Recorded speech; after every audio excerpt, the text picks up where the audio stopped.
Good evening. My name's Brett Stalkup. How are you guys doing tonight? Great. Welcome to Choices Podcast. You can find us at choicespodcastofficial.com, where you can go and subscribe with our website, or you can find us on the Facebook page, Choices Podcast Official. We encourage you to ask questions during the show. Also, we know that you have choices to make in your professional, business, and personal parts of your life. That's what we like to do, is kick around our choices and try to make better choices. Tonight's show is on unpacking your potential through words. And we have our wonderful guest who we'll introduce in a minute, Bruce Pulver. He's a cool dude. I've gotten to meet him lately and get to know him better. But first, I'd like to introduce our co-hosts, Carcass John and Denny Brewer, the Reverend. How you doing, Carcass? Doing Mr. good. Bliss. Yep. Wait a second. Before we go a step further, we need to take a moment of silence and honor Carcass John in his wedding. He got married this weekend. Mm-hmm. I sure did. And I went willingly by my own accord. That's awesome. Couldn't be happier. Congratulations. It was awesome. Thank you. Congrats. Surrounded by tons of family and friends. It was great. Well, good. Do you No have some regrets. lyrics for us tonight?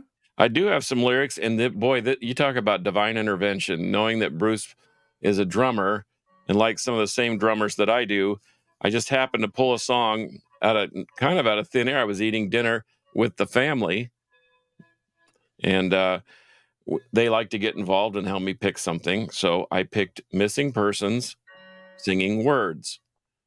So, I don't know if you're familiar with Terry Bozzio, Bruce, but he's a wow drummer. And the kit that he plays, that he does his clinics with, boy, check it out.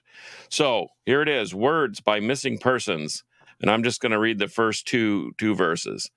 Do you hear me? Do you care? Do you hear me? Do you care? My lips are moving and the sound's coming out. The words are audible, but I have my doubts. That you realize what has been said. You look at me as if you're in a daze. It's like the feeling at the end of the page when you realize you don't know what you just read.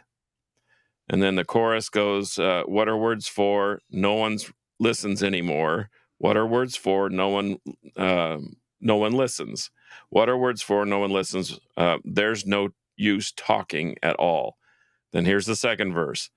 I might as well go up and talk to a wall, because all the words are having no effect at all. It's a funny thing. Am I all alone? Something has to happen to change the direction. What little filters, though, is giving you the wrong impression? It's a sorry state, I say to myself. That's beautiful. Well, say hi to Denny Brewer, the Reverend. Denny, how you doing? Hey, man, I couldn't do any better. Brett, thank you, man. It's good to be with you guys tonight. Glad you're on the pulpit. Right, it's starting to get a little cooler here in Tejas. Oh, yeah. So spirits are up. I don't think it touched 80 today, did it? No, 73, 74. People don't understand when we say it's 110 here or 112 here. They don't understand it. Yeah. You know, they're like, oh, you guys are lying. No, we're not lying. No, we're not.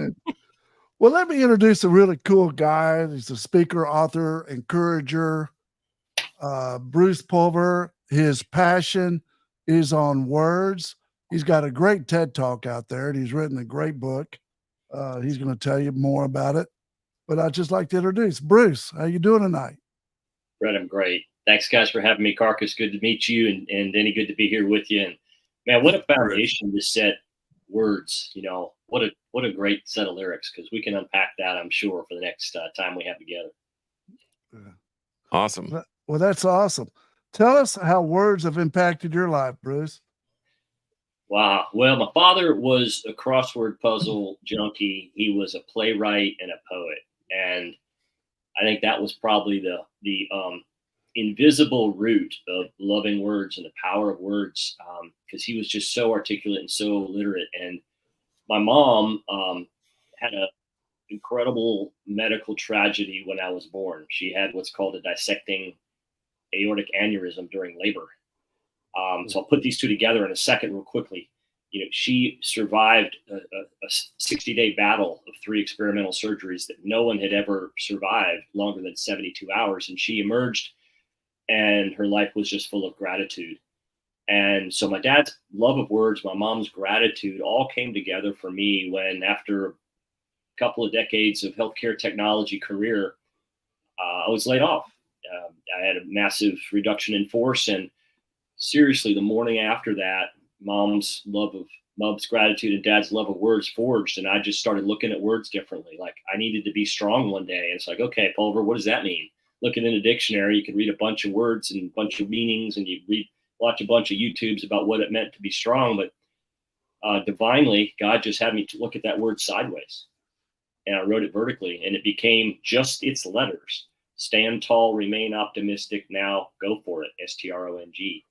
And I went, wow, thank you, God. Thank you, Mom and Dad, for being there and giving me some strength to power through something that I hadn't expected. And that became a daily journey for over a year, over 400 consecutive days. And I woke up and wrote a word that same way. And they were just my way to kind of connect, kind of spiritually, be given a gift of, what does a word mean? How can I use it? Today will be awesome.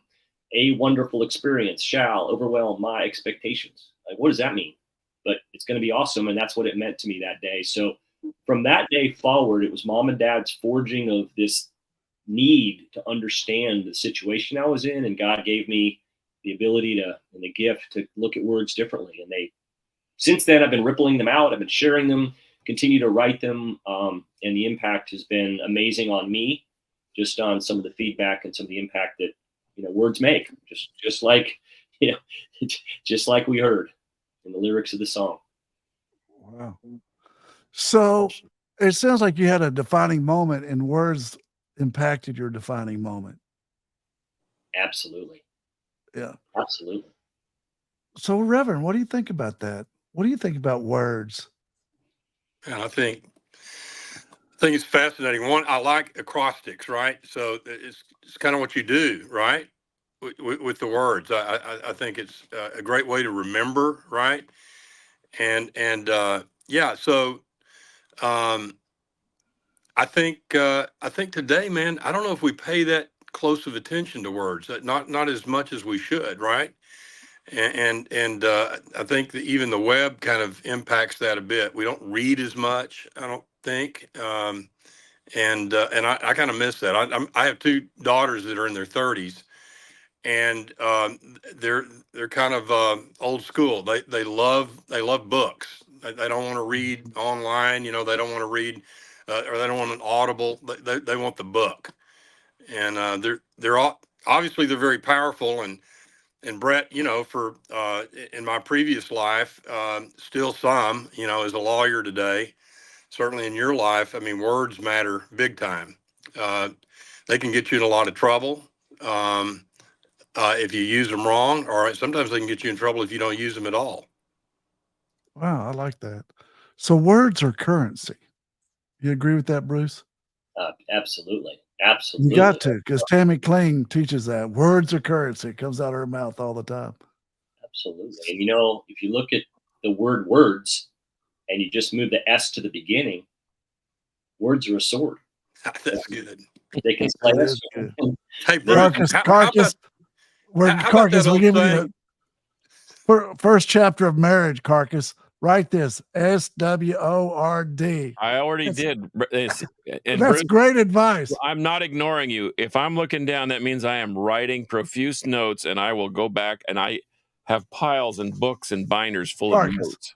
We want your head down and your tail up. Look, you're a newlywed. I am a newlywed, and I'm happy as a clam. I can tell you that right now. Then write SWORD, exclamation point. You'll be. There it is right there. There it is, baby. Just don't lose your cool. Nope. I like that. So, Bruce, you got to help me. And I was telling you I was going to throw something at you, all right? I'm not a drinker. I'm not a drugger. These guys will testify for me if I needed them to. But my tongue, I can curse.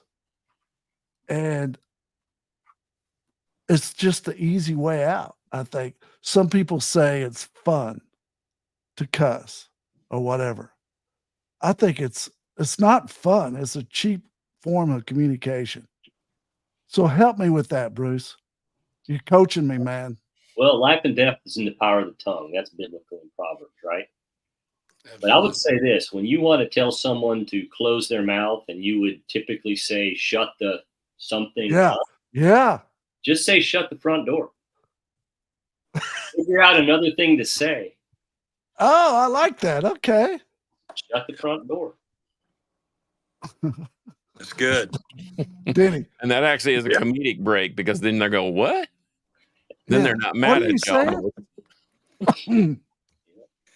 Well, I got to be careful what I say on that subject, because I have used profanity in my life, and maybe I still do. But I'm one of those that I will use it from time to time. Please forgive me when I get mad, when I get upset. I do not use it, in the casual conversation. I think I kind of pat myself on the back, and then I go, no, not really, Brewer, because frankly, it's when you're upset, that's when you should really put on the control Yes. brakes, right? Yes. Yeah, we remember we had a guest, Bruce, and she's a real neat lady, and she was talking about when she was on her treadmill and she was doing her prayer walk, and her addict husband came in, and she prayed for kindness and joy. And I was like, man, I'd be praying for a gun in my hand. You know what I mean? I would. I was like, that dude would be laid out.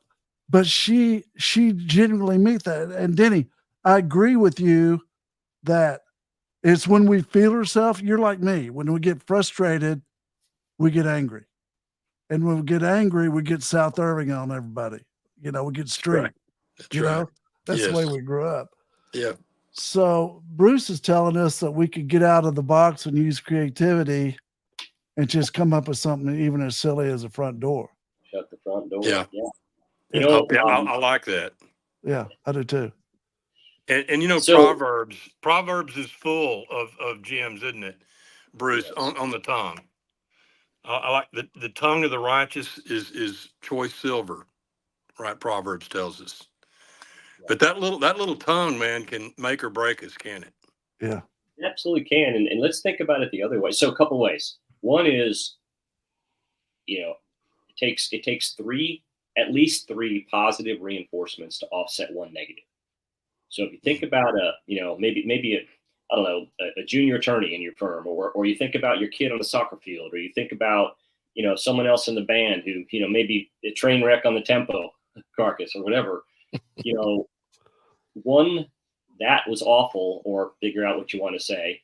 It takes three sets of encouragement to offset that. So that's also when we speak to ourselves.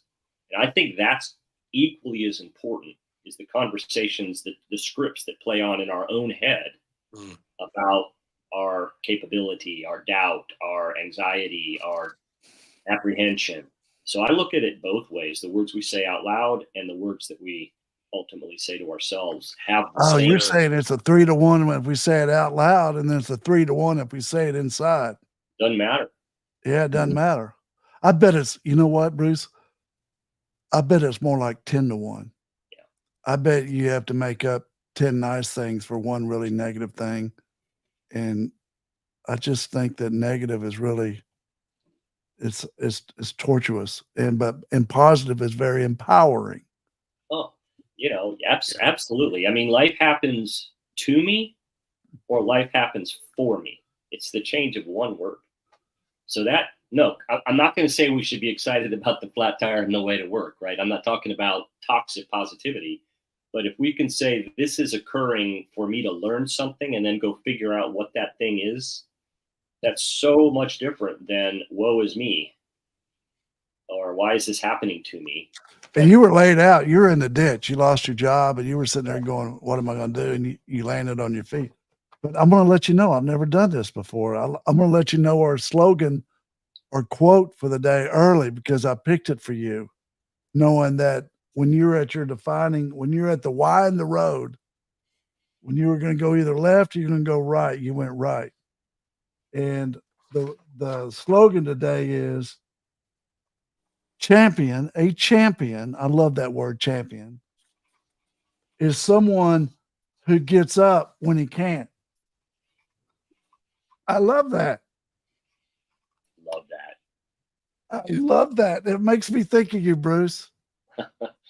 Well, thank you. I'm going to channel back my dad, who said to me once, there's 2 times that the word get should come before give.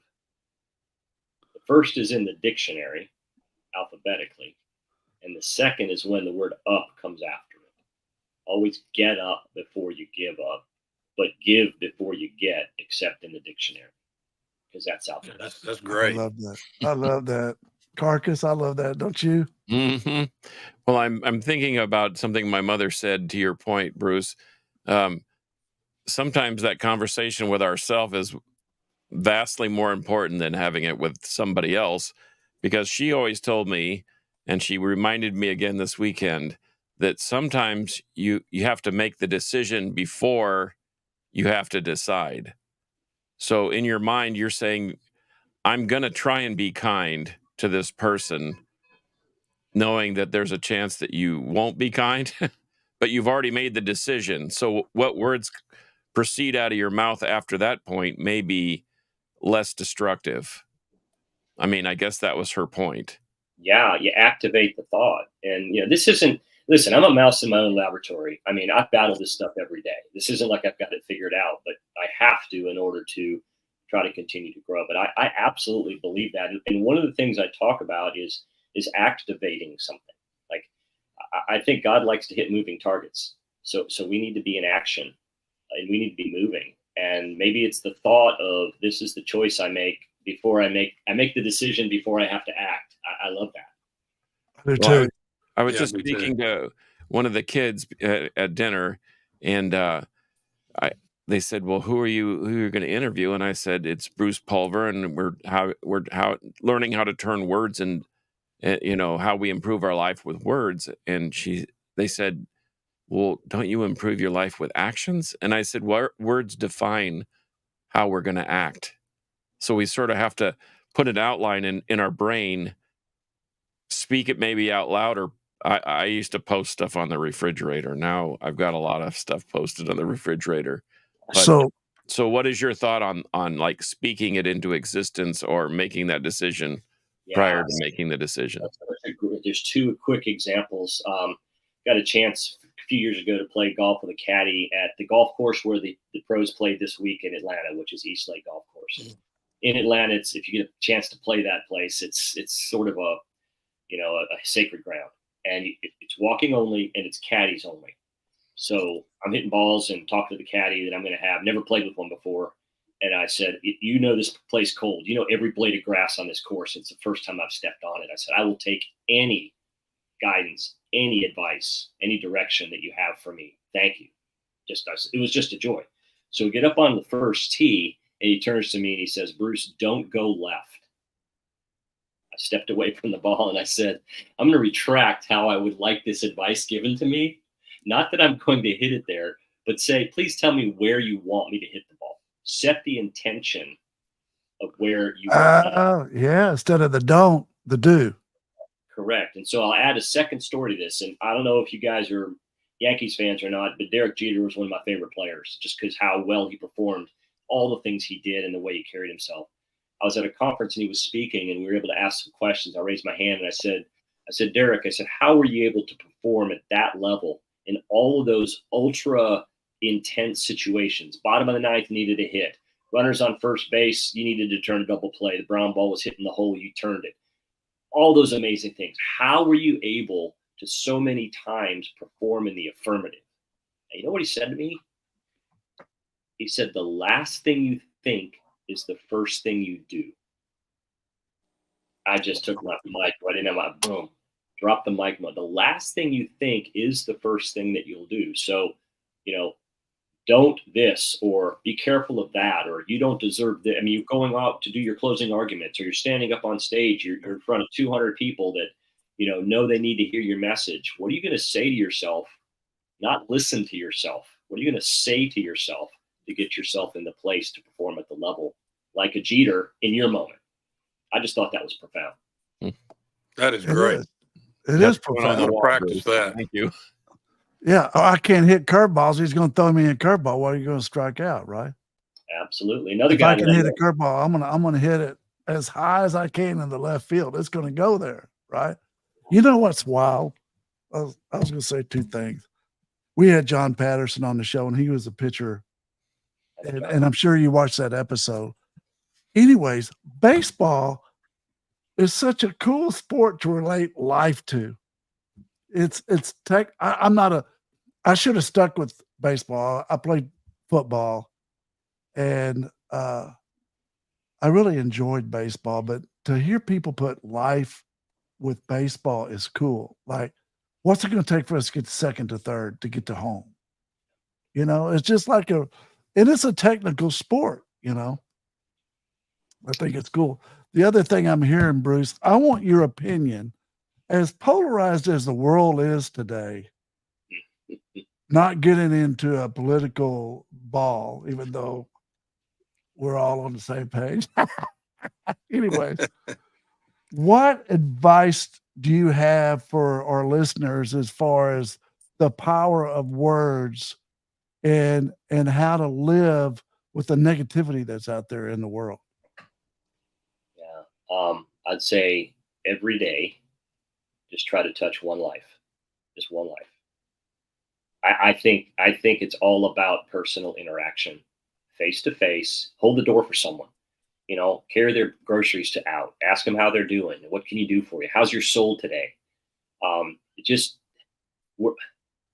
We're everybody's going through something we know nothing about. Mm-hmm. And I also believe that we are all in some way connected by some level of brokenness in our lives. And if we seek to just be empathetic, I know this sounds Pollyanna and how you going to do that and, do that in the wrong place in town and, things aren't going to turn out right. But I just think about making an impact on one person. And I had a baseball, go back to the baseball. I had a baseball coach when I was 13 years old. That's when the fields got bigger. If you guys remember that, you went from the little league field to that bigger field. Yeah. Went from a little chain link fence to a wall. Right. And I tell this story often. I was okay. I played third base. I pitched. I batted third or fourth in that little league. And I moved up to the next level, got drafted by a team, and we're out practicing. And I had the greatest coach. I had the opportunity to have a conversation with him about 6 months ago. I was at third base taking grounders, and I could feel the ball, but I couldn't even see first base, let alone sling that ball over there the way I used to, right in the little league field. And it was a rainbow, and it wasn't good. And so Tim came up to me and said, "Hey, Bruce, let's take some ground balls at second because, your hands are pretty good, and we're going to need to force that runner at second. Because these, we keep runners off second base. They're not going to score on us. So I'm going to need you there." Okay. And we're taking batting practice, right? And I was used to batting third or fourth. And, I was barely getting the ball to the shortstop, or maybe I hit one in the hole, but I wasn't driving into the gap. He came up to me and he said, "I'm going to have you lead off. I want you to take some bunts. I want you to bunt. I want you to get the ball in play. I want you to make contact because I need you at first. We'll get you to steal second. And then my guys are going to knock you in that are 14 and 15. I was 13. And then I started pitching some batting practice, and then he came up to me. This is serious. I know it sounds like it happened all at once, but it was over a period of a week or two. He said, I'm going to need you to come in the fifth and sixth inning because my pitchers that I've got that are throwing the heat, you're going to be throwing a ball that has a different speed, like a change of pace, and we're going to need those guys off their front foot in the later innings, not driving the ball." I had the best year of my entire, baseball career because this guy, Tim Wilkin, who's in the Major League Baseball Scouting Hall of Fame, didn't say to me, "You got a rag arm, man. Just get over to second." Or, "I'm moving you to first base. I hope you can make contact." Or, "I'll pull you into pitch if I need you." That stuck with me some crazy way. And about 6 months ago, I had the opportunity to have dinner with him and thank him for that conversation because it's impact. Awesome. So for me, and I know everybody's not like that, right? Not everybody has had, a lot of people had a beat down life, and I get that. But I guess if we can just reach for one way to impact someone, it's just the ripple. Drop a pebble in the water and see where it goes. It's going to touch people you don't even know. That's so good, Bruce. It is. It's heartfelt, dude. You're in your heart. You got a whole creative level about you. You're really smart, which makes you cerebral, but you got a big heart and you're creative with your heart and your mind. That's very seldom does that happen. You Thank know, you. I accept that, and that's a gift, and I embrace it and I try to share it. That's my mission in life. It really is. okay, hypothetical situation. Y'all ready? Yes, sir. So my Professor. wife tells me one of her best friends today, mother died today. I'm not trying to be a downtrodden, but I was like, well, golly, I hate to hear that she was 73. That's young, right? Don't we call 73 young? Carcass? I'd say so. I All right, promise you we good. do. All right, thank you, Reverend. Anyways, so I said, well, you're going to go, they're farmers in Louisiana, good people. And I said, well, you're going to go to the funeral, right, in Louisiana? And she said, well, mom didn't want a funeral. I'm like, really? So that puts me in a quagmire. And I'm listening to you talk, Bruce, about how I could have an impact, or my wife could have an impact on one of her best friends' lives. The daughter's here, or she's going to Louisiana, but there's going to be no funeral. How can she make a difference with her friend? I'm all ears. What do y'all think? Ooh. Are Bruce, you I'll asking all of defer it? to you. I got a couple thoughts. All right, Go good. ahead.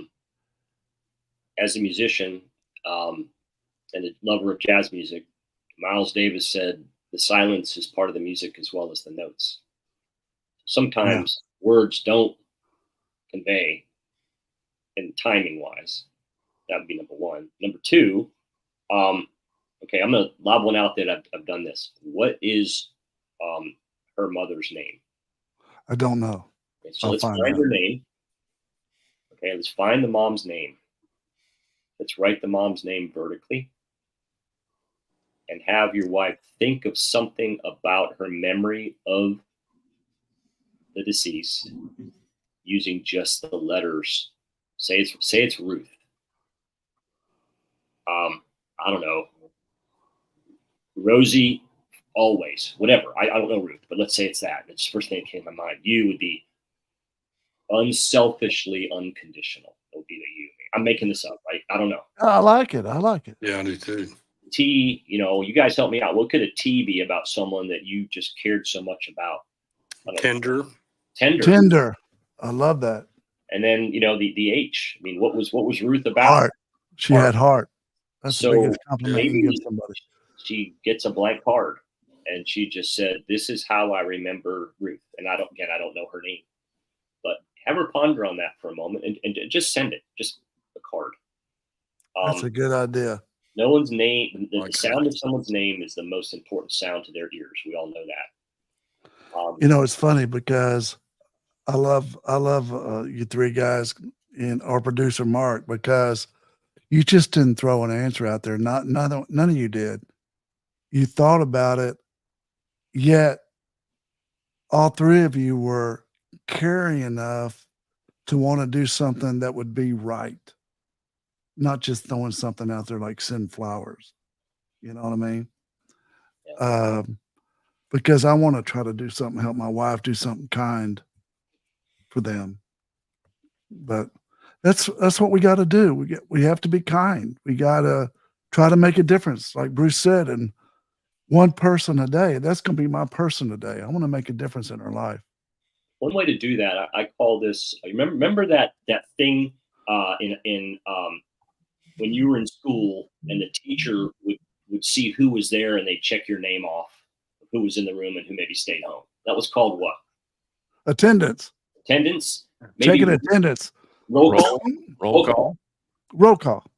I'm going to challenge you guys to this too, and whoever's listening out there. I call it scroll call. Go to your phone in the morning to your contacts and just flip the friggin' thing up in the air, and whatever name that stops at, you text them. Say, I've been thinking about you. Nothing. Don't want anything. Okay. Not asking for anything. Just you've been on my mind. It's called scroll I call. love that. That's fantastic. You can call them or text them or whatever you think is the best way to get something to them. I've been thinking about you. That's a great idea. That's one, because we're really we're trying to make a difference in, like you asked, one person's life, and we can't, again, back at my dad, miss him, but he was brilliant. I'd come home one day really upset about something, and he'd say, Bruce, what? You're making a mountain out of a molehill. Right, absolutely. I was thinking about that one day, and I really believe in making incremental improvement, 1% better each day, or one mailbox to another mailbox to another mailbox. Next thing you know, you're running a 5K, right? It's little baby steps continuously done without stopping. And I was thinking about, growing my business, my speaking business, and reaching out and at bats and planting seeds and those sorts of things. And I was thinking, I said, if my dad was sitting right here, I'd say, yeah, Dad, but if I move enough molehills, it might be a mountain. You know what? There's a good book that talks about that. That's Atomic Habits. Have you read that? I have. Yep. And that little by little by little by little, I love that. Yeah. So tell us, what's the name of your book? Book's called Above the Chatter, Our Words Matter. Right here. Powerful Look, words. Reverend, look at the way he did his words. Carcass. Oh, no, I love it. I do too. Wow. So if they want to buy I have a your good book, friend that says God gave you eyes, plagiarize. I may have to use that some, Bruce. I'll give you credit. Hey, listen, this was a gift to me, and God installed features to share. Take them, and if there's something that you can use in a class, in a Sunday school, in a sermon, in a courtroom, I don't know, wherever, by all means, yeah. So Above the Chatter, Our Words Matter. And by the way, I should say, Bruce, I'm not recommending you do that in school. I mean, I'm saying out in life, right? You can do a little plagiarizing, but yeah, our presidents did. Yeah. If our presidents can plagiarize, at least Oh my God, political. Come on, man. Yeah, well, I stepped into that, didn't I? Yeah, I don't disagree either. Yes. That's a whole other podcast. Right? Yeah, right. You walked right in that one, Reverend. Yeah. Yes, I did. Oh. And you can get it everywhere. You can get it at my website, which is the title of the book, Above the Chatter, OurWordsMatter.com. And one of the things that I really appreciate doing is I love to sign every copy that's bought from my website. And, if you got, a firm you want to buy some for, or a set of clients, whatever, all I ask is we go back and forth, send me the names, tell me something about the person. And we try to sign something personal, and it's a gift from the giver. So Above the Chatter, OurWordsMatter.com. That's awesome. Love it. Carcass? I've been buying books every week, and I love it because, as I told Brett, I do freelance art on the side, and interestingly enough, my art improves, my creativity improves when I'm reading more often. And I don't know why there's a connection there, but there is, whether it's from reading from the scriptures, I read John Patterson's book. Now I'm on my third round on that one. I pick up something new every time.